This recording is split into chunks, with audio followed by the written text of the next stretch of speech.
ஒரு பெண் போலீஸ் அதிகாரி பாடசாலை மாணவ மாணவிகளோட ஒரு தடியோட ஒரு பேருந்து நிலையத்திலிருந்து பேசிக் கொண்டிருக்கின்ற புகைப்படம் ஒன்று 2-3 நாட்களா சமூக வலைத்தளங்கள்ல உலாவிக் கொண்டிருக்கு. சரி, இது என்ன பிரச்சனை? இது எங்க நடந்தது? இது எதுக்காக அப்படின்னு சொல்லி தேடி பார்க்கும்போது, இது காலி பேருந்து தரிப்பிட நிலையத்துல நடந்திருக்கிறது. என்ன காரணம்னு சொன்னா, இப்ப பாடசாலை விட்டதுக்கு பிறகு மாணவ மாணவிகள் பேருந்து நிலையங்கள்ல நீண்ட நேரம் காத்திருக்கிறாங்க. நீண்ட நேரம் நண்பர்களோட பேசிக் கொண்டிருக்காங்க. அங்கங்க கடைகளுக்கு போறாங்க, வாராங்க. ஆனா வீடுகளுக்கு போற மாதிரி தெரியல. இந்த மாதிரியான மாணவர்களிடம் விசாரணை செஞ்சிருக்காங்க. நீங்க எந்த பிரதேசத்த சேர்ந்தவங்க? ஏன் இவ்வளவு நேரம் நிக்கிறீங்க? இவங்கலாம் யாரு யாரு? யாரோட என்னத்துக்காக நிக்கிறீங்க? வகுப்பு இருக்கா? இந்த மாதிரி பலதரப்பு விசாரணை செஞ்சதுல சும்மா தான் நிண்டு கொண்டு வந்திருக்காங்க. அதனால இந்த போலீஸ் அதிகாரி என்ன செஞ்சிருக்காங்கன்னு சொன்னா, உடனடியாக அவங்க எந்தெந்த பிரதேசத்துக்கு போகணுமோ அந்தந்த பிரதேசங்களுக்கான பேருந்துகள்ல அவங்கள ஏற்றி அனுப்பியிருக்காங்க. இந்த மாதிரி பாடசாலை விட்டுட்டு தேவையில்லாம கடைகள்ல, பேருந்து நிலையங்கள்ல, இந்த மாதிரியான பொது இடங்கள்ல நிக்கிற மாணவர்கள உடனடியாக வீட்டுக்கு அனுப்புறதுக்கான நடவடிக்கை தான் இந்த போலீஸ் அதிகாரி செய்திருக்காங்க. இது காலியில நடந்திருக்கிறது. இதுக்கு காரணம் என்னன்னு சொன்னா, கடந்த நாட்கள்ல இந்த மாரி தேவையில்லாம இந்த பொது இடங்கள்ல நிக்கிறதால சட்டவிரோதமான செயல்கள்ல அதிகமான மாணவர்கள் ஈடுபடுத்தவும் படுறாங்க. அது மட்டும் இல்லாமல் மாணவர்களுக்கு இடையிலான முரண்பாடுகள், சண்டைகள் எல்லாம் இந்த மாதிரியான நீண்ட நேரம் இப்படி காத்திருக்கத்தாலேயும் நண்பர்களோட பழகுறதாலேயும் தான் அதிகமா ஏற்படுதுன்றது விசாரணைகளை கூட தெரிய வந்திருக்கு. எனவே இந்த மாதிரியான விஷயங்களை தடுக்கிறதுக்காகத்தான் இந்த போலீஸ் அதிகாரி இந்த மாணவ மாணவிகளை உடனடியாக வீட்டுக்கு போங்க, தேவையில்லாம இந்த நேரங்கள்ல பொது இடங்கள்ல அல்லது நண்பர்களோட கதைக்கிறத குறைச்சு கொள்ளுங்க என்ற மாதிரி ஆலோசனை வழங்கி அனுப்பியிருக்காங்க. இது ஒரு நல்ல விஷயம் அப்படின்றத நிறைய பேர் சமூக வலைதளங்கள்ல பகிர்ந்து இந்த புகைப்படத்தையும் பகிர்ந்திருந்தாங்க. இது மற்ற இடங்கள்லையும் கொண்டு வரப்பட வேண்டும். இந்த மாதிரியான விஷயங்களால் தான் மாணவர்கள் சில நேரங்கள்ல இந்த மாதிரி சட்டவிரோதமான விஷயங்களுக்கும் போதைப் பொருள் பாவனைக்கும் தேவையில்லாத பிரச்சனைகளையும் சிக்கிக் கொள்றாங்க. எனவே இதை தடுக்கிறதுக்கு இது ஒரு நல்ல ஒரு வழியாக இருக்கும். போலீசார் எல்லா மாவட்டங்கள்லையும் எல்லா இடங்கள்லையும் இந்த மாதிரி நடவடிக்கையை கொண்டு வரணும் அப்படின்ற மாதிரி தான் இந்த செய்தியை பார்க்கக்கூடியதாக இருந்தது. இந்த விஷயம் பத்தி நீங்க என்ன நினைக்கிறீங்கன்றத கருத்துக்கள்ல சொல்லுங்க.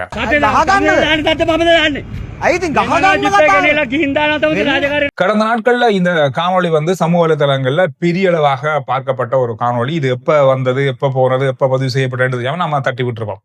இந்த விடயம் இந்த சம்பவம் கடந்த 23ஆம் தேதி, அந்த ஜூலை 23ஆம் தேதி பத்துப்பிட்டி வேலை என்ற பிரதேசத்துல நடந்திருக்கிறது. பத்துப்பிட்டி வேலை சந்தைக்கு முன்னுக்கு இருக்கிற ஒரு கடைக்கு முன்னால ஒரு நபர் மோட்டார் சைக்கிளை பார்க் பண்ணிருக்காரு. அந்த கடைக்கார உரிமையாளர் இந்த கடைக்கு முன்னுக்கு நீ பார்க் பண்ணக்கூடாது அப்படின்னு சொல்லி எதிர்த்திருக்காரு. அங்க வந்த போலீஸ் அதிகாரியிடம் அவர் முறையிட்டு போலீஸ் அதிகாரியும் இந்த நபர் மீது இது பைக் பார்க் பண்ணது குற்றம், இந்த இடத்த பைக் பார்க் பண்ணக்கூடாது, சட்டவிரோதமானது, நோ பார்க்கிங் ஏரியா, இந்த மாதிரியான கருத்துக்களை சொல்லும் போது பார்க் பண்ண நபருக்கும் போலீஸ் அதிகாரிக்கும் இடம்பெற்ற வாக்குவாதம் தான் இந்த காணொலியாக வெளியாக இருந்தது. ஒரு கடை உரிமையாளர் தன்னுடைய கடை பேர் பலகைக்கு கீழே எழுதியிருக்காரு, இந்த இடத்துல இந்த கடைக்கு முன்னுக்கு என்னுடைய இடம், இதுக்கு முன்னுக்கு எந்த வாகனமும் பார்க் பண்ணக்கூடாது, என்னுடைய கடைக்கு வரவங்க மட்டும்தான் பார்க் பண்ணணும் என்ற மாதிரி கூட எழுதியிருக்காரு.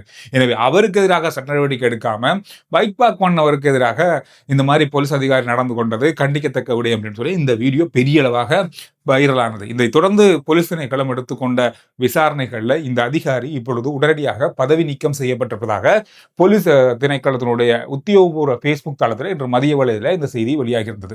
இந்த சம்பவத்தை தேடி பார்க்கும்போது உண்மையை சொல்ல போனா, பொதுவாகவே ஒரு கடை இருக்குன்னு சொன்னா அந்த கடைக்கு முன்னுக்கு இருக்கிற பகுதி அவங்களுக்கு சொந்தமானது இல்லை. அது நகர அபிவிருத்தி சபைக்கும் அரசாங்கத்துக்கும் சொந்தமானது. எந்தெந்த பகுதிக்கோ அந்தந்த பகுதிக்கு தான் சொந்தமானது ஒழிய கடை உரிமையாளருக்கு எந்த வகையிலும் சொந்தமானது இல்லை. மதிலுக்கு அங்காலதான் எங்களோட நிலம் சொந்தமானது ஒழிய கடைக்கு முன்னுக்கு இருக்கு, எங்களோட கடைக்கு முன்னுக்கு தான் நிலம் இருக்கு, அதுல யாரும் பார்க் பண்ணக்கூடாது, யாரும் இதுல வரக்கூடாது, இருக்கக்கூடாதுன்னு சொல்லி சொல்றதுக்கு எந்த கடைக்காரர்களுக்கும் உரிமை இல்லை அப்படின்றதுதான் இதுல சொல்லப்பட்டிருக்கிற உண்மை. நிறைய கடைக்காரர்களை நாங்க பார்த்திருக்கோம். எங்களோட கடைக்கு முன்னுக்கு பார்க் பண்ணாதீங்க, எங்களோட கடைக்கு முன்னுக்கு நிற்காதீங்க, எங்களோட கடைக்கு முன்னுக்கு இருக்காதீங்க, இந்த மாதிரி நிறைய பேர் சொல்றது நாங்க பார்த்திருக்கோம்.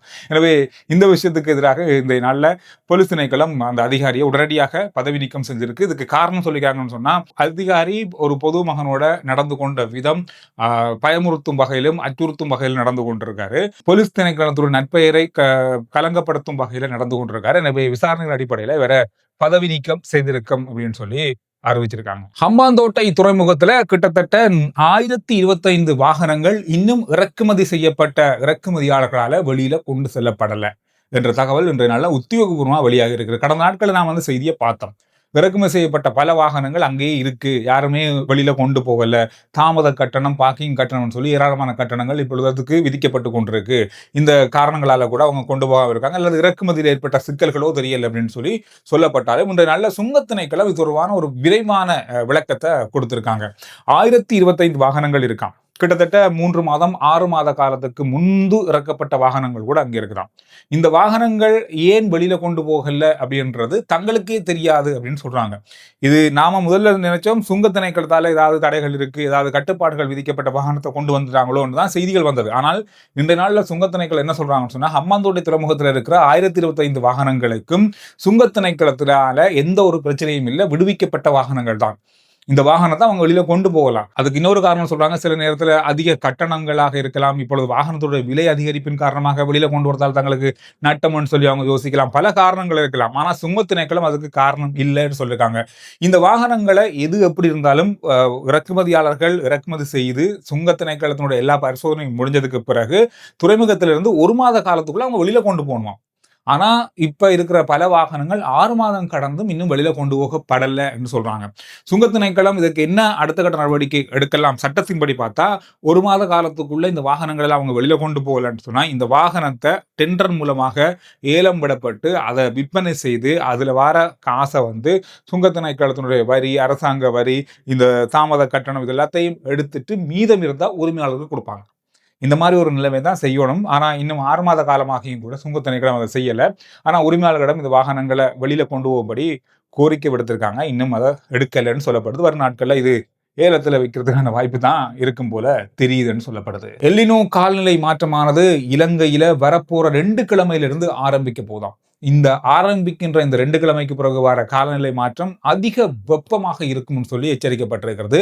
கடந்த நாட்கள் அந்த எல்லினோ பாதிப்புன்றது இலங்கையில இந்த காலநிலை மாற்றம் பாதிப்புகளை தெரியும், அதிக வெப்பம், அதிக மழை, காற்று, இந்த மாதிரியான இயற்கை மாற்றங்களை தரும்னு சொல்லி எச்சரிக்கப்பட்டிருக்கிறது, எதிர்வு கூறப்பட்டிருக்கிறது. இதுல வந்து வரப்போற 2 கிழமையில இந்த எல்லினோ மாற்றம் இலங்கையில நடக்கும். அதிக வெப்பம் காரணமாக குடிநீர் மற்றது நீர்நிலைகளுடைய நீர்மட்டம் குறைவடையும். இதனால விவசாய நிலங்களுக்கான நீர் பற்றாக்குறை ஏற்பட வாய்ப்புகள் இருக்குன்னு சொல்லி முன்கூட்டி எச்சரிக்கப்பட்டிருக்கிறது. அது மட்டுமில்லாமல் மின் உற்பத்தி பாதிக்கப்படும், நீர் மின் உற்பத்தி, குடிநீருக்கான தட்டுப்பாடுகள் மட்டுப்படுத்தப்பட வாய்ப்புகள் இருக்குன்னு சொல்லப்படுது. இந்த மாதிரியான ஒரு அதிக வெப்பநிலையை இலங்கையில உணரக்கூடிய வகையில இந்த எல்லினோ காலநிலை மாற்றம் தரும் அப்படின்னு சொல்லி எச்சரிக்கப்பட்டிருக்கு. நேற்றைய நாள்ல பரபரப்பா இருந்த ஒரு செய்திதான், ஜனாதிபதி மாளிகையில கடந்த 2025ஆம் ஆண்டு ஜனாதிபதி அங்க தங்கல்ல, ஜனாதிபதியுடைய கூட்டங்கள் நடக்கல, ஆனாலும் கூட 3000க்கும் அதிகமானவங்க அங்க தங்கி இருந்தாங்கன்ற செய்தி எல்லா ஊடகங்களையும் வெளியாகிறது. நேற்று இரவே ஜனாதிபதி செயலகம் ஒரு முக்கியமான செய்தியை ஜனாதிபதி ஊடக பிரிவின் மூலமாக வழங்கியிருந்தாங்க. அதாவது எந்த வகையிலும் சம்பந்தம் இல்லாத யாருமே அங்க தங்கி இருக்கல, அப்படி வந்த செய்தியை முற்றுமுழுதாக மறுத்திருந்தாங்க. கடந்த 2025ஆம் ஆண்டு அல்லது இந்த வருஷம் ஆரம்ப கால பகுதியில் அங்கு அரசு அதிகாரிகள், காவல்துறையினர் அல்லது அரச நிறுவனங்களுக்கு சொந்தமானவர்கள், அரசு வேலையாக சென்றவர்கள் தான் அங்க போனாங்களே ஒழிய, ஆனாலும் கூட அவங்க அரச மாளிகை அதாவது ஜனாதிபதி மாளிகை கூட தங்கல, ஜனாதிபதி மாளிகைக்கு சொந்தமான மற்ற கட்டணங்கள்லாம் அவங்க தங்கியிருந்தாங்க ஒழிய ஜனாதிபதி மாளிகைக்குள்ள யாருமே தங்கி இருக்கல. அவ்வாறு ஜனாதிபதி மாளிகைக்குள்ள தங்கியிருந்தாங்கன்ற வந்த செய்தி முற்றுமுழுதான தவறானது அப்படின்ற செய்தியை ஜனாதிபதி ஊடக பிரிவு நேற்றிரவு வெளியிட்டிருந்தாங்க. எல்லையில் இருக்கிற ஒரு தனியார் ஹோட்டல் ஒன்றுக்கு அதிகார சபை, நுகர்வோர் அதிகார சபை தண்ணீர் போத்தலை அதிக விலைக்கு விட்டாங்கன்ற குற்றச்சாட்டின் பேர்ல கடந்த கிழமை வழக்கு பதிவு செஞ்சிருந்தாங்க. நீதிமன்றம் அந்த ஹோட்டலுக்கு 1 மில்லியன் 10 லட்சம் ரூபாய் தண்ட பணத்தை விதிச்சிருக்காங்க. நிறைய இடங்கள்ல இந்த மாதிரி சம்பவங்கள் பதிவாகுது. ஆனா இன்னும் இந்த ஹோட்டல்காரங்க திரும்பின மாதிரி இல்லை, திருந்தின மாதிரியும் இல்லை. எந்த அளவுக்கு நீதிமன்றம் அதிகளவான பணத்தை வச்சாலும் அசராம இன்னும் வித்து கொண்டிருக்காங்கன்னா அதை எப்படி திருத்துறதுன்னு தான் தெரியல. தொடர்ந்து அதிகார சபையினர் இந்த சோதனை நடவடிக்கைகள்ல ஈடுபட்டிருக்காங்க. 10 இடத்துல நடத்தியத்துல ஒரு இடத்துல சிக்கப்பட்டிருக்காங்க. பல இடங்கள்ல எல்லையில இந்த மாதிரியான சம்பவங்கள் நடக்குதுன்னு சொல்லி கிடைக்கப்பட்ட தகவல் அடிப்படையில் இந்த சோதனை நடவடிக்கைகளை செய்திருக்காங்க. வெளிநாட்டு வேலை வாய்ப்புக்காக இந்த வருஷத்துல 2.5 லட்சம் பேரை அனுப்புறதுக்கு திட்டமிட்டப்பட்டிருந்தது. அதுல வந்து கிட்டத்தட்ட இப்போதைக்கு 1,43,087 பேர் வெளிநாடுகளுக்கு வேலைக்காக அனுப்பப்பட்டிருக்காங்க. இதுல 92,592 ஆண்களும் 50,000 2487 பெண்களும் அனுப்பப்பட்டிருக்காங்க. உத்தியோகபூர்வமா வெளிநாட்டு வேலைவாய்ப்புக்காக வெளிநாடுகளுக்கு சென்றிருக்காங்க. இதன் காரணமாக இதுவரைக்கும் ஜூன் மாதம் வரைக்குமான காலப்பகுதியில் 4.5 பில்லியன் அமெரிக்க டாலர்கள் இலங்கைக்கு வருமானமாக வந்திருக்கிறது. இன்னும் கிட்டத்தட்ட 1 லட்சம் பேர் இந்த 6 மாத காலத்தில் வெளிநாடுகளுக்கான வேலை வாய்ப்புக்காக அனுப்பப்பட போறாங்க, வெளிநாட்டு வேலைவாய்ப்பு பணியகத்தினுடைய அனுசரணைகளோட. எனவே வெளிநாடு போற நீங்க வெளிநாட்டு வேலைவாய்ப்பு பணியகத்தோட தொடர்பு கொண்டு நீங்க கொடுக்கிற அல்லது நீங்க போற ஏஜென்சியோ சரியானதாக இருக்கா, பதிவு செய்யப்பட்டதா, இந்த வேலைவாய்ப்பு வெளிநாட்டு வேலைவாய்ப்பு பணியகத்தினுடைய அனுமதியை பெற்றதான்றதை நீங்க முற்று முழுதாக செக் பண்ணிட்டே நீங்க போகலாம். எந்த ஏஜென்சி மூலமா போனாலும் கூட நீங்க இந்த மாதிரி ஒரு வேலை வாய்ப்பு சவுதியிலேயோ, கட்டார்லயோ, லண்டன்லயோ, கனடாவிலயோ இருக்கான்னு சொல்லி நீங்க பரிசோதனை செய்துட்டே போங்க. நேரடியாக வெளிநாட்டு வேலைவாய்ப்பு பணியகத்தோட தொடர்பு கொண்டு நீங்க தகவல்களை அறியக்கூடிய சந்தர்ப்பம் எல்லாருக்குமே இருக்கு.